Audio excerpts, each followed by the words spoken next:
MNA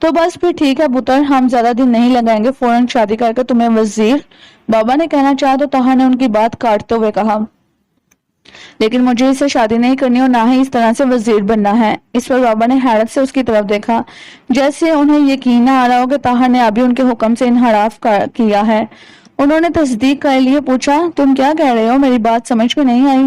بابا میں نے آپ کی ساری بات سمجھ کر ہی آپ سے کہا ہے، اس نے کہا تو بابا نے چند لمحے سوچا، پھر تشویشناک انداز میں پوچھا، کیا جویریہ کہیں غلط؟ نہیں، وہ بالکل ٹھیک لڑکی ہے، تھوڑی بولڈ ہے اور جدید دور کی لڑکی ہے۔ اگر ایسی ہوتی میری نگاہ میں وہ غلط نہیں ہے، اس کے والدین نے اسے آزادی دی ہے، لیکن تو پھر کیا معاملہ ہے؟ بابا نے پوچھا۔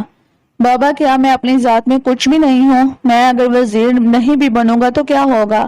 اور اگر یہ ایم پی اے بھی نہیں رہا تو کیا ہوگا؟ میں طاہر باجوہ، کیا مجھ سے میری حیثیت چھین لی جائے گی؟ وہ بڑے دکھ سے بولا تھا، ہاں چھین جائے گی، تمہیں کوئی پوچھے گا بھی نہیں۔ آج اگر تم سے لوگ جھک کر ملتے ہیں تو تمہاری حیثیت اور مقام دے کر ملتے ہیں، بابا نے اسے کہا تھا، اور یہی حیثیت اور مقام دیکھنے والے ہی کسی دوسرے کی طاقت کے سامنے جھک جاتے ہیں۔ ایسی حیثیت اور مقام کس کام کا جب لوگ آپ کے دل سے عزت نہیں کرتے؟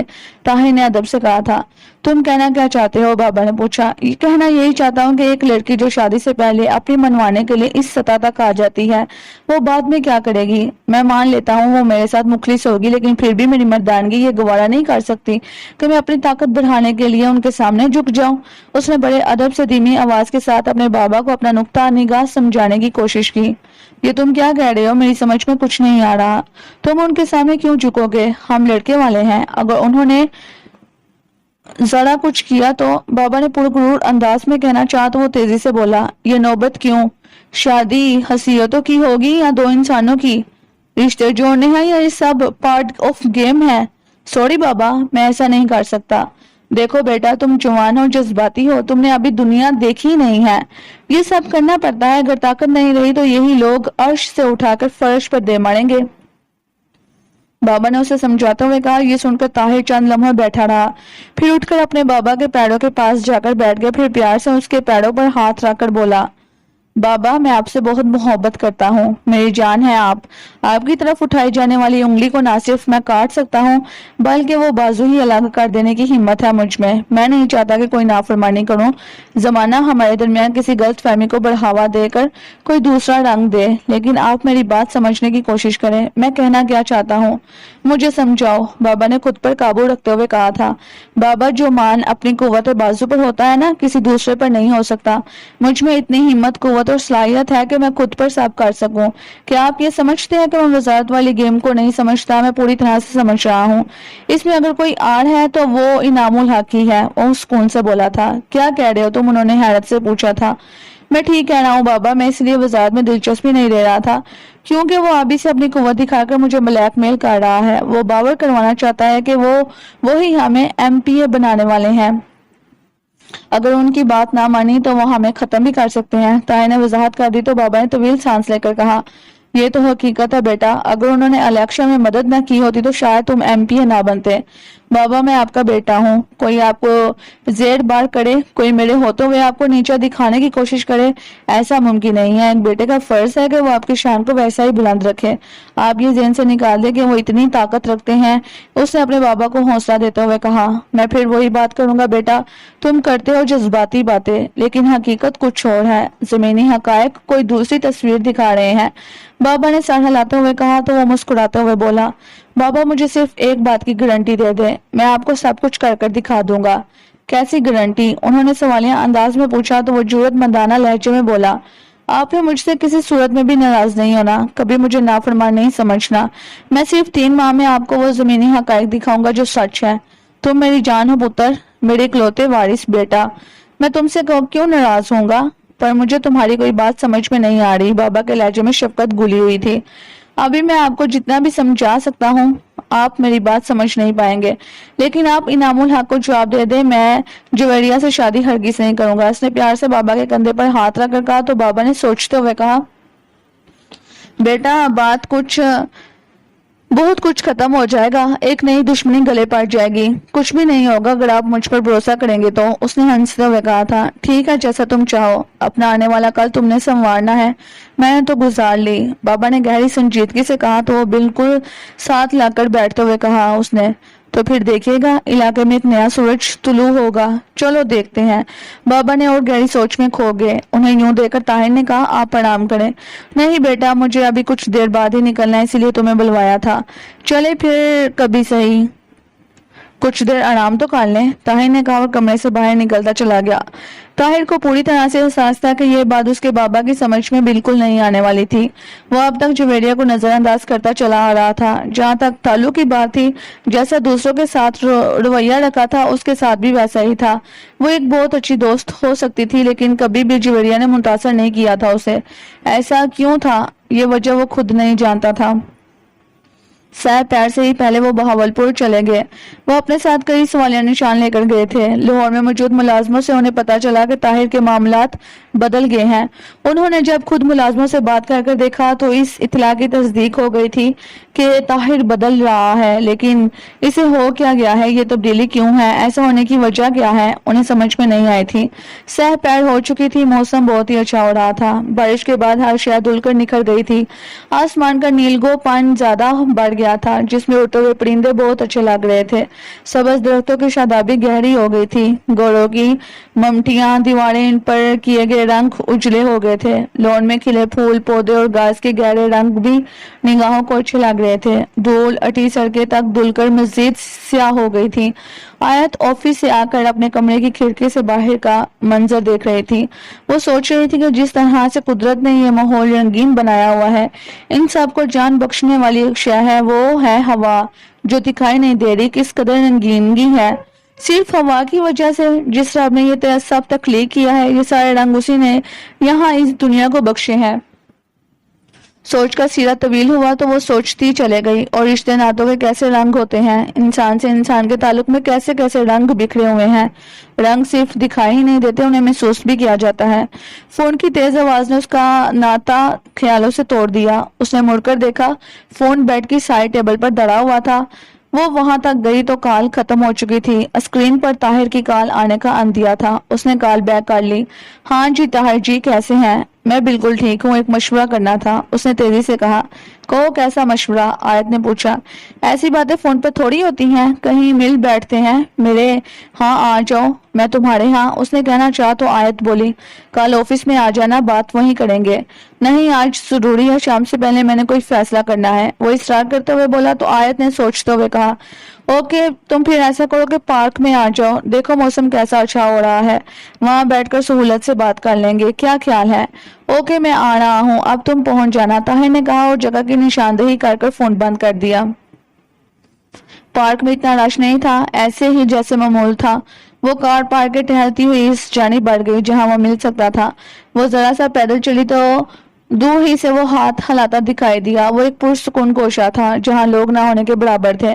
آیت لکڑی کے بینچ پر پاس جا کر بیٹھ گئی۔ طاہر نے منرل واٹر کی بوتل اس کی طرف بڑھاتے ہوئے کہا، لو پانی پیو۔ آیت نے وہ بوتل پکڑ لی، پھر طاہر کی طرف دیکھ کر بولی،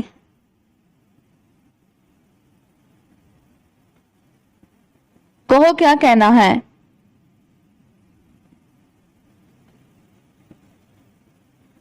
مجھے پتا ہے تم نے جو مجھے کہا تھا کہ میں نے ایک پیسہ بھی نہیں کمایا، وہ سارا کچھ سچ تھا۔ اگر میں چاہوں تو اس کی تردید بھی نہیں کر سکتا۔ پوری زندگی میں ایک پیسہ بھی نہیں کمایا، اسے مانگنے کی ضرورت بھی نہیں پڑتی، اس نے کہنا بھی نہیں ہوتا تھا، بس اس کے سارے اخراجات پورے ہو جاتے تھے۔ تم ٹھیک کہہ رہی ہو، میرا اپنا تو کچھ بھی نہیں ہے، میں نے کیا بنایا، کچھ بھی نہیں۔ وہ یوں بولا جیسے خود کلامی کر رہا ہو۔ چوٹ ذرا گہری لگ رہی تھی، جس کا احساس آیت کو بھی ہو گیا تھا، اسی لیے تلافی بڑے جذبات کے ساتھ پرجوش لہجے میں بولی، تم اب بھی اگر اپنے بابا کی دولت کو سنبھال رہے ہو تو یہ بھی ایک مثبت عمل ہے۔ کچھ لوگ تو یوں اڑاتے ہیں کہ میں جانتا ہوں کہ تم کیا کہنا چاہ رہی ہو، جو سچ ہے اسے سچ ہی رہنے دو۔ اس کے لہجے میں مایوسی تھی، جیسے وہ خود کو ناکام ترین فرد خیال کر رہا ہو۔ وہ خاموش رہا تو آیت نے شرمندہ سے لہجے میں کہا، میرا مقصد تمہیں ہرٹ کرنا نہیں تھا، میں تم سے کوئی اور بات کرنا چاہتا تھا، لیکن شاید اب مجھ سے وہ نہیں ہو پائے گی۔ وہ یوں بولا جیسے خود کو سمجھا رہا ہو۔ تبھی آیت نے خوشگوار لہجے میں کہا، اچھا موڈ ٹھیک کر لو نا، بولو کیا کہنے والے تھے؟ طاہر نے اس کی طرف دیکھا، چند لمحے اس کے چہرے پر غور سے دیکھتا رہا، پھر دھیمے سے بولا، کیا تم مجھ سے شادی کرو گی؟ یہ ایک ایسا سوال تھا جس پر آیت کو چونک جانا چاہیے تھا۔ اس کا تو کچھ تو ایسا رد عمل ہوتا جس سے لگتا کہ طاہر کی کہی گئی یہ بات غیر متوقع تھی۔ اس کا تھوڑا بہت اثر آیت پر ہوا تھا، لیکن یہ سن کر وہ یوں نہیں جیسے پتھر کی ہو۔ اس بات نے اس پر ذرا سا بھی اثر نہ کیا ہو۔ طاہر اس طرح کے رد عمل پر گڑبڑا گیا۔ وہ اس کی طرف دیکھتا رہا کہ وہ کیا جواب دیتی ہے۔ کچھ دیر یوں ہی رہنے کے بعد وہ مسکراتے ہوئے صاف گوئی سے بولی، پہلی بات تو یہ کہ میرا شادی کرنے کا ارادہ ہی نہیں ہے۔ دوسری بات تو مجھ سے شادی کرنا افورڈ نہیں کر سکتے۔ فرض کرو ہماری شادی ہو بھی گئی تو زیادہ سے زیادہ چند ماہ یا 1 برس تک چلے گی، اس کے بعد ہم پھر جدا ہو جائیں گے۔ اس میں سراسر نقصان میرا ہے، تمہارا کچھ نہیں جائے گا۔ یہ تم نے کیسے نتیجہ اخذ کر لیا؟ کس بنیاد پر؟ طاہر نے جن چلاتے ہوئے بولا تھا، اگر یہی سوال میں تم سے کروں کہ تم نے کس بنیاد پر کہا کہ میں تم سے شادی کر لوں؟ اس نے مسکراتے ہوئے پوچھا تو طاہر نے اعتماد سے کہا تھا، اس لیے کہ مجھے تم سے محبت ہے۔ محبت؟ تمہیں مجھ سے محبت ہے؟ یہ کہہ کر وہ ہلکے سے مسکرائی تھی، لیکن خاموش رہی۔ طاہر بے چین ہو گیا، کہیں وہ مذاق ہی نہ سمجھ لے، اس لیے تیزی سے بولا، میں سچ کہہ رہا ہوں، میں ایک لاپرواہ قسم کا غیر ذمہ دار انسان تھا۔ تم سے ملنے کے بعد جب تم دوبارہ نہیں ملی تو میں نے خود میں بہت ساری تبدیلیاں پائیں، خود پر سوچا میں کیا ہوں، کیا کر رہا ہوں، میں دوسرے لوگوں کے بارے میں کتنے غلط اندازے لگاتا ہوں۔ پھر جب تم دوبارہ ملی تو مجھے بہت کچھ سوچنے کا، سمجھنے کا موقع ملا، مجھے علم ہوا کہ زندگی کیا ہوتی ہے۔ میں نے تمہیں خود سے بڑا قریب سمجھا، اتنا قریب کہ مجھے تم سے محبت ہوگی، اس کا مجھے اعتراف ہے۔ آیت یہ بات سن کر چند لمحے خاموش رہی، جیسے وہ ایسی کسی بات کی توقع نہ کر رہی ہو۔ پھر اس نے طاہر کی آنکھوں میں دیکھتے ہوئے کہا، مجھے تمہاری محبت سے بالکل انکار نہیں ہو سکتا، اور نہ ہی ہے۔ ایسی باتیں لڑکیوں کو بڑی طرح سے متاثر کرتی ہیں۔ کوئی اسے چاہ رہا ہے، اس کا خیال کرتا ہے، یہ بڑا پرکشش احساس ہے۔ لیکن کیا تم جانتے ہو کہ انسانی محبت صرف خوبیوں سے ہوتی ہے، خامیوں سے نہیں؟ میں سمجھا نہیں کہ تمہارے نزدیک محبت کی کوئی وقت ہی نہیں ہے؟ طاہر نے غصے سے کہا تھا، ہے کیوں نہیں، وقت ہے۔ محبت کے بغیر عشق ہو ہی نہیں سکتا۔ پہلی محبت ہوتی ہے، پھر عشق ہوتا ہے۔ کسی کو خوبیوں خامیوں سمیت چاہنے کا نام عشق ہے۔ آیت نے سمجھاتے ہوئے سکون سے کہا تھا، مطلب تم یہ کہنا چاہتی ہو کہ تمہارا عشق ہم دونوں کی راہ میں رکاوٹ ہوگا؟ اس نے پوچھا، بالکل، میں نے تو اپنے عشق کی مانی ہے، میں منکر نہیں ہو سکتی، نہ عشق کی نہ مجازی خدا کی۔ اس نے انتہائی سنجیدگی سے کہا تھا۔ اس پر طاہر نے حیرت سے اس کی طرف دیکھا، وہ اسے کیا سمجھ رہا تھا، اور وہ کیا تھی؟ نئے سے نیا رنگ دکھائی دیتا تھا اس میں۔ تم اپنے عشق کی وجہ سے شادی نہیں کر رہی ہو نا؟ یہی نا؟ تمہیں معلوم ہے کہ میں عشق کے کس مقام پر کھڑی ہوں، تم جانتے ہو سرمت میرے لیے کیا اہمیت رکھتا ہے، اسے سمجھاتے ہوئے کہا۔ لیکن میں کیا کروں، مجھے لگتا ہے کہ میں تمہارے بغیر نہیں رہ سکتا، وہ الجھتے ہوئے بولا تھا۔ دیکھو تم بہت اچھے ہو، اپنی دنیا میں رہو، یہ پیار محبت اور عشق والے معاملات تمہارے بس کی بات نہیں ہے، جانے دو، کوئی دوسری بات کرو۔ آیت نے سکون سے کہا تو وہ حیرت سے اس کا منہ دیکھتا رہ گیا۔ کافی دیر تک ان میں کوئی بات نہ ہوئی، یوں جیسے خاموشی کی بھی اپنی کوئی زبان ہوتی ہے۔ کچھ دیر بعد ہی دونوں کو احساس ہو گیا کہ ان میں مزید گفتگو نہیں ہوگی، اسی لیے وہ اٹھے اور پارک سے چل دیے۔